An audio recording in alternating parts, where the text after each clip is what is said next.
नमस्कार, मैं रेणु कुमारी, public Asia में आपका स्वागत है। वक्त हो गया उत्तर प्रदेश की 5 बड़ी खबरों से आपको रूबरू कराने का। पहली खबर आ रही है शामली से, जहां लाइट कुर्सी चैनल बिना टेंडर प्रस्ताव व बिना अधिशासी अधिकारी की जानकारी के खरीदे व लगाने पर ईओ व चेयरमैन में भुगतान कराने को लेकर विवाद उत्पन्न हुआ है। इससे आरोप प्रत्यारोप का दौर शुरू हो गया है। इस पर अधिशासी अधिकारी जितेंद्र राणा का क्या कुछ कहना है, आइए दिखाते हैं। ईओ साहब, एक विवाद चल रहा है जलालाबाद नगर पंचायत में कि कुछ लाइटों का भुगतान हुआ और आपके चैनल लगाए गए और कुछ कुर्सियां मंगाई गई। ये क्या मामला है, इस पर क्या? ये मेरे भी संज्ञान में अभी आया था। मेरे को जो हमारे लाइट कर्मचारी हैं उनके द्वारा बताया गया कि हमारे द्वारा 297 लाइटें अलग अलग खंभों पर लगवाई गई हैं। जो ये नई लाइटें हैं। इसके बाद जब मैंने अपने जो बाबू हैं लेखा लिपिक से आख्या मांगी इस पर कि हमारे पास कितने लाइटें स्टॉक में रखी हुई थी और कितनी हमारे द्वारा मंगवाई गई हैं। 10 जुलाई 2023 को मेरे द्वारा कार्यभार ग्रहण करने के पश्चात उस समय कोई भी लाइट स्टॉक रजिस्टर में नहीं थी। केवल 50 लाइटें मेरे द्वारा मंगवाई गई हैं, जिसमें से एक लाइट रैन बसेरे में लगवा दी गई थी और 49 लाइट अभी वर्तमान में मेरे पास मौजूद हैं। ये 297 लाइट कौन लाया, कहाँ लगी, कैसे, किसके द्वारा, इसका मुझे कोई जानकारी नहीं है। इसके लिए कई बार मुझ पर अनावश्यक दबाव भी बना गया कि हमारे द्वारा 297 लाइटें मंगवा दी गई हैं और आप इसका टेंडर निकालकर इसका बिल का भुगतान कर दीजिए। और जब मेरे द्वारा इसका मना किया गया तो इसके पश्चात विवाद शुरू कर दिया। सुना है कुछ चैनल जो लगाए गए लोगों के दरवाजों पर लगाए गए, नाली में न लगा के। हाँ, ये मेरे संज्ञान में भी मामला आया है कि प्रत्येक घर के आगे जहाँ पर ज़रूरत भी नहीं थी वहाँ पर भी चैनल लगवा दिए गए हैं। लेकिन इसका नगर पंचायत ने ना तो कोई टेंडर किया है, ना कोई मुझे ज़्यादा जानकारी है। लेकिन कई विश्वसनीय सूत्रों से पता चला है, कर्मचारी द्वारा भी अवगत कराया गया है कि सर हमारे कुछ पुराने चैनल उखाड़ दिए गए हैं और वो पुराने चैनल भी कहाँ गए हैं इसकी भी मुझे जानकारी नहीं है। लगता है कि उनको भी खुर्द-बुर्द कर दिया गया है। जो कुर्सी वाला मामला है, अभी लेखा लिपिक द्वारा बताया गया है कि सर 50 कुर्सी नगर पंचायत में मौजूद हैं और अभी कुछ दिन पहले अध्यक्ष महोदय द्वारा मुझ पर 200 कुर्सी का बिल निकालने के लिए दबाव भी बनाया गया था। जब मेरे द्वारा ये पूछा गया कि ये 200 कुर्सी कहाँ आई हैं, तो उनके द्वारा बताया गया कि 50 कुर्सी जो है दफ्तर में मौजूद हैं और 150 कुर्सी जो है मेरे घर पर हैं, जब आप कहेंगे तो भिजवा देंगे। तो मैंने उनसे कहा कि ये कुर्सी कब मंगवाई, किस प्रक्रिया से आई, मेरे तो जानकारी में नहीं है। तो कह रहे कि ये हमने मंगवा ली, अब इसका आप टेंडर करिए जाए। मेरे द्वारा साफ मना कर दिया गया कि मैं कोई भी गलत काम नहीं करूँगा। जो भी काम करूँगा नियम से करूँगा, नियम विरुद्ध कोई काम नहीं करूँगा। जिसके पश्चात ये सब विवाद शुरू हो गया। आगे आप क्या करने जा रहे हैं? बस जो भी कार्य होगा नगर पंचायत जलालाबाद में वो बिना विधिक प्रक्रिया अपनाए मैं नहीं करूँगा, कोई गलत काम नहीं करूँगा। जो भी भ्रष्टाचार हो रहे हैं मैं उसमें किसी भी तरह का अनावश्यक दबाव सहन करते हुए कोई साथ नहीं दूंगा।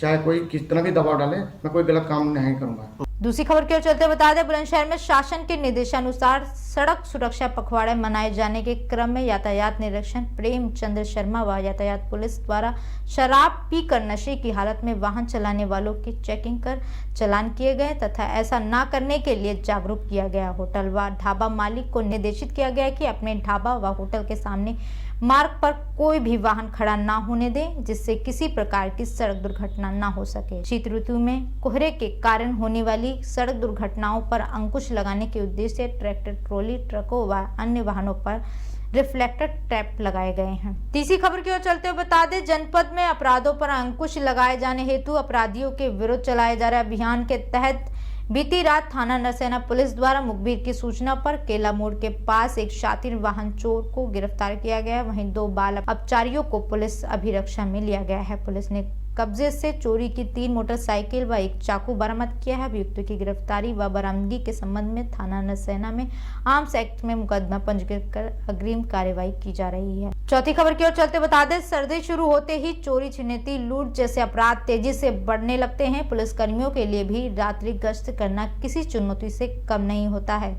रात 12 बजते ही अक्सर पुलिसकर्मी ड्यूटी छोड़कर अपने आवासों में जाकर आराम करने चले जाते हैं। ऐसे में अपराधी जहां घटनाओं को अंजाम देकर आसानी से निकल जाते हैं, कई बार अपराध होने पर पीड़ित को भी तत्काल मदद नहीं मिल पाती है। पुलिस सड़कों पर व गलियों में सक्रिय रहें, लोगों को सुरक्षा का पूर्ण एहसास रहे, इसके लिए एसीपी अशोक कुमार मीणा ने सभी थानों में बीट सिपाहियों के लिए टोकन सिस्टम लागू कर दिया है, जो रात 12 बजे से सुबह 4 बजे तक प्रभावित रहेगा। इसके तहत पिकेट पर तैनात पुलिसकर्मी क्रमवार तरीके से एक घंटे के अंतराल पर एक दूसरे को टोकन उपलब्ध कराएंगे। इसकी समीक्षा रात्रि अधिकारी से लेकर खुद एसीपी तक करेंगे।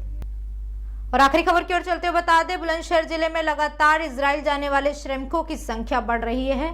इसे लेकर जिला सेवा योजना कार्यालय में 75 श्रमिकों ने अपना डेटा जमा किया है। इजराइल जाने के लिए लगातार श्रमिक सेवा योजना कार्यालय पहुंच रहे हैं। इजराइल भेजने के लिए जिला सेवा योजना विभाग की तरफ से लगातार श्रमिकों से संपर्क किया जा रहा है। इस दौरान गांव-गांव में कैंप लगाकर भी श्रमिकों से संपर्क किया जा रहा है। ये दिखाते हैं इस पर श्रमिकों का क्या कहना है।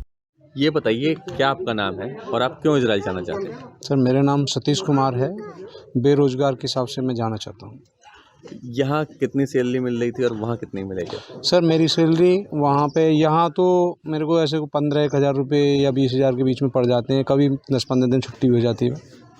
और वहाँ पे मैंने सुना है कि तो वहाँ 1-1.5 लाख रुपया सैलरी है, इसलिए वहाँ इतना लड़ाई झगड़ा चल रहा है, उसके बावजूद भी आप क्यों जा रहे हैं? सर वहाँ लड़ाई ये है कि तो सरकार ने कुछ निकाला है, तो जिम्मेदारी सरकार की है, तो इसलिए जाते हैं।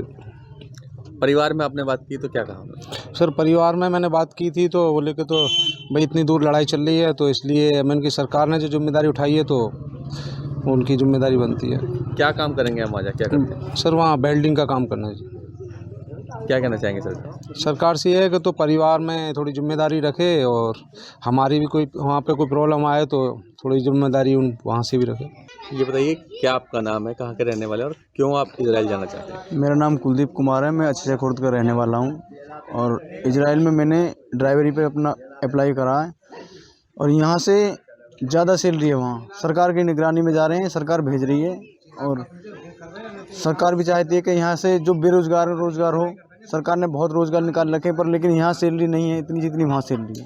अच्छा ये बताइए इतनी झगड़ा वहाँ चल रहा है, उसके बावजूद भी आप क्यों जाना चाहते हैं? सर झगड़ा तो सरकार की निगरानी से जाएंगे ना, झगड़ा तो चल ही रहा है, पर लेकिन ऐसा नहीं है कि सरकार हमें गलत जगह भेजेगी, सरकार भेज रही है। क्या कहना चाहेंगे सरकार? सरकार से यही कहना चाहेंगे कि जहाँ भी भेजे अच्छे रखे, हमारे परिवार को भी अच्छा रखे, कोई भी आगे परिस्थिति आए तो। ऐसी उत्तर प्रदेश की तमाम खबरों को जानने के लिए देखते रहे पब्लिक एशिया न्यूज़।